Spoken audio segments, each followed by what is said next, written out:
ایک صاحب نے سوال کیا ہے روزے کی نیت کا طریقہ کیا ہوگا؟ دیکھیے، نیت نام ہے دل کے ارادے کا۔ آپ عشاء کی نماز پڑھ کے تراویح پڑھ کر کے سو گئے اور سحری میں آپ اٹھے، آپ سحری کھا رہے ہیں، یہ آپ کا ارادہ ہے روزہ رکھنے کا، یہ آپ کی نیت ہے روزہ رکھنے کی۔ تو دل کے ارادے کا نام نیت ہے، کوئی الگ سے کچھ کہنے کی ضرورت نہیں ہے آپ کو۔ آپ نے سحری کھا لی، آپ سو گئے اور پھر آپ کا روزہ بالکل ٹھیک ٹھاک ہو جائے گا، اس میں کوئی پریشانی نہیں ہے۔ تو نیت نام ہے دل کے ارادے کا، جب آپ نے ارادہ کر لیا تو آپ کا روزہ صحیح ہو جائے گا۔ باقی اگر کسی کو تسلی نہیں ہو رہی ہے تو وہ پھر الفاظ پڑھ لے، وہ زبان سے بھی نیت کر لے، بِصَوْمِ غَدٍ نَوَيْتُ مِنْ شَهْرِ رمضان، پھر وہ اس طریقے سے پڑھ لے گا، اس کے دل کی تسلی بھی ہو جائے گی۔ باقی جو نیت نام ہے وہ دل کے ارادے کا نام ہے۔ ایک صاحب نے سوال کیا ہے روزے کی حالت میں تیل، خوشبو اور سرما لگا سکتے ہیں؟ جی ہاں، روزے کی حالت میں آپ تیل لگا سکتے ہیں۔ تیل لگانے سے روزے پر کوئی فرق نہیں پڑے گا، آپ سر میں تیل لگائیے، اس سے کیا فرق پڑتا ہے۔ اسی طریقے سے آپ خوشبو لگائیے، خوشبو لگانے سے روزے پر کوئی فرق نہیں پڑے گا۔ اور آپ باڈی لوشن لگائیے، اس سے کوئی فرق نہیں پڑے گا۔ اسی طریقے سے سرما لگائیے، آپ آنکھوں میں سرما لگاتے ہیں، اس سے کوئی فرق پڑنے والا نہیں ہے۔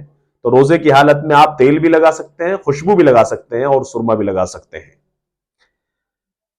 سحری کے وقت جنابت ہو اور دن میں 10 بجے نہایا، کیا روزہ ہو جائے گا؟ دیکھیے، روزے کا اس سے جنابت سے کوئی تعلق نہیں ہے کہ بھئی روزہ نہیں ہوگا، ایسا کوئی مسئلہ نہیں ہے۔ آپ اگر سحری کھا کر کے سو جائیں گے اور جنابت کی حالت میں ہے اور صبح 10 بجے اٹھیں گے، 12 بجے اٹھیں گے، تو آپ کو روزہ بالکل صحیح ہو جائے گا، روزے پر کوئی فرق نہیں پڑے گا۔ لیکن آپ کو چاہیے کہ جب آپ سحری میں اٹھ رہے ہیں اسی وقت میں آپ نہا لیں۔ آپ صبح 10 بجے تک کا انتظار کیوں کر رہے ہیں؟ چونکہ آپ فجر کی نماز پڑھیں نہا دھو کر کے، اگر آپ صبح 10 بجے نہائیں گے تو آپ کی فجر کی نماز بھی چلی جائے گی۔ تو بہرحال روزے پر کوئی فرق پڑنے والا نہیں ہے، اگر آپ 10 بجے بھی نہائیں گے، 12 بجے بھی نہائیں گے، روزے پر کوئی فرق نہیں پڑے گا۔ لیکن آپ کو چاہیے جیسے یہ آپ جو ہے ناپاکی کی حالت میں ہوئے تو آپ جو ہے فوری طور پر نہا لیجیے اور پاک صاف ہو جائیے اور وقت پر فجر کی نماز پڑھیے۔ ایک روزے کا فدیہ کتنا ہوتا ہے؟ یہ بہت اہم سوال ہے۔ ایک روزے کا فدیہ کتنا ہوتا ہے؟ ایک روزے کا فدیہ، ایک غریب کو 2 وقت کھانا کھلانا ہے۔ کسی غریب کو 2 وقت کھانا کھلا دیجیے، یہ ایک روزے کا فدیہ ہو جائے گا۔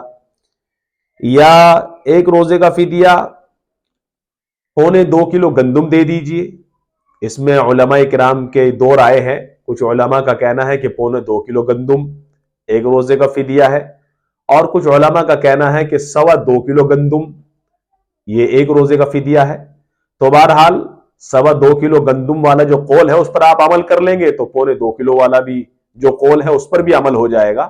بہتر یہی ہے کہ ایک روزے کا فدیہ 2.25 کلو گندم یعنی 2.25 کلو گیہوں دے دیے جائے کسی غریب کو۔ لیکن یہ بات ذہن میں رکھے، یہ روزے کا فدیہ جو گندم دینا ہے یا کسی غریب کو 2 وقت کا کھانا کھلانا ہے، یہ اسی وقت ہوگا جب وہ روزہ رکھنے کی طاقت نہ رکھتا ہو۔ اگر کوئی مریض پہلے وہ بیمار تھا، وہ روزہ اس حالت بیماری کی حالت میں چھوڑ دیا تھا، روزہ نہیں رکھ پایا، تو اب اسے قضا کرنی ہے ان روزوں کی اپنے، وہ فدیہ نہیں چلے گا۔ جب وہ ٹھیک ہو گیا تو ٹھیک ہونے کے بعد میں اپنے روزوں کی قضا کرے۔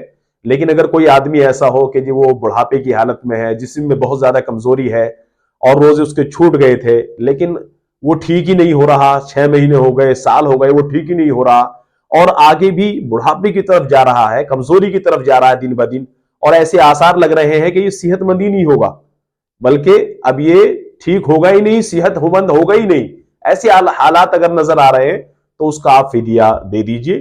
اگر ٹھیک ہونے کی امید ہے کہ صحت مند ہو جائے گا تو پھر فدیہ نہیں دیا جائے گا بلکہ پھر روزے رکھنے پڑیں گے۔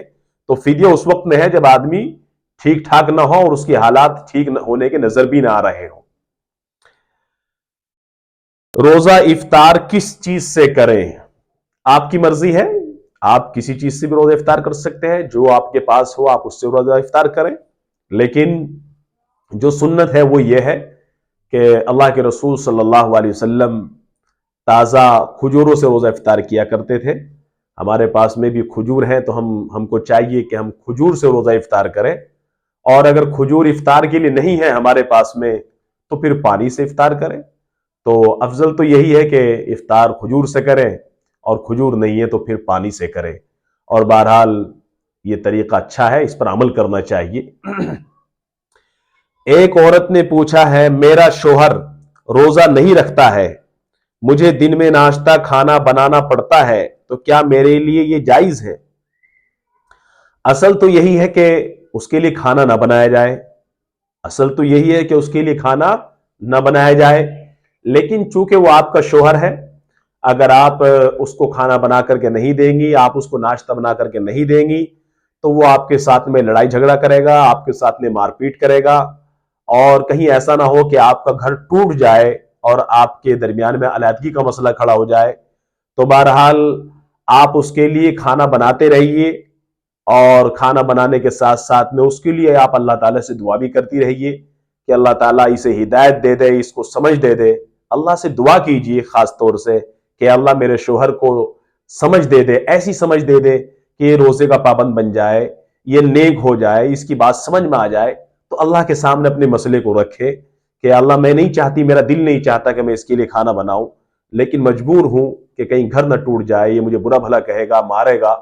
تو بہرحال ایسی حالت میں کھانا تو اس کو بنانا کھلانا پڑے گا، کیونکہ وہ شوہر ہے، اس کی ذمہ داریاں ہیں، اس کا حق ہے، لیکن ساتھ ساتھ میں اپنے شوہر کے لیے دعاؤں کا خاص اہتمام کرے، اپنے شوہر کے لیے دعا کرتی رہے، اللہ تعالیٰ اسے ہدایت دے دے تاکہ وہ بھی روزہ رکھنے والا بن جائے۔ سحری میں آنکھ نہ کھلے تو کیا حکم ہے روزے کا؟ اگر سحری میں آنکھ نہیں کھلی تو کوئی روزہ معاف تو ہے نہیں، روزہ تو رکھنا ہی ہے، بھلے آنکھ نہ کھلی ہو، آپ بغیر سحری کے روزہ رکھیے، اس میں کسی طرح کی کوئی معافی نہیں ہے کہ جی ہم نے اگر سحری نہیں کھائی تو پھر ہمارے لیے روزے کی معافی ہو، ایسا کچھ نہیں ہے۔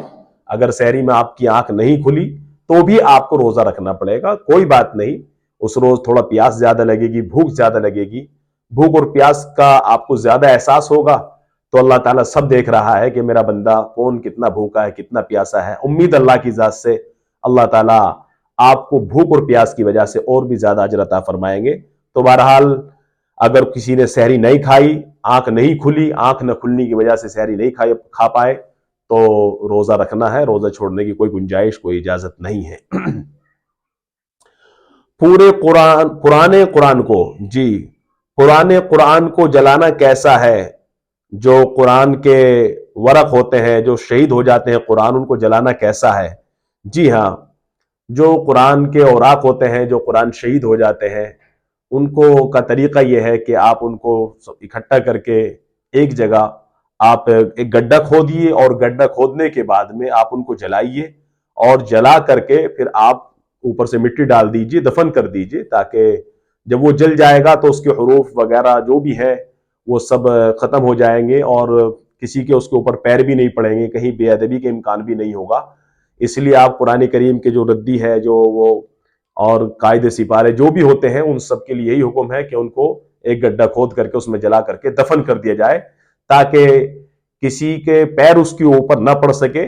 جلنے کے بعد میں جو حروف وغیرہ ہے وہ سب جل جائیں گے، اور پھر وہ مٹی میں دبا دیے جائیں گے، تو پھر بے ادبی کا امکان نہیں ہوگا۔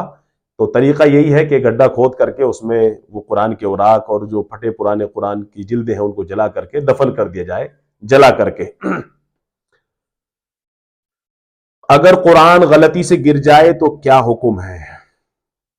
دیکھیے، قرآن کو کوئی جان بوجھ کر تو کوئی مسلمان نہیں گرا سکتا، کیونکہ قرآن کی عظمت اور قرآن کی اہمیت دل کے اندر اتنی زیادہ ہوتی ہے کہ آدمی اسے سینے سے لگاتا ہے، پیشانی سے لگاتا ہے، اسے چومتا ہے، تو جان بوجھ کر قرآن کو کوئی نہیں گرا سکتا۔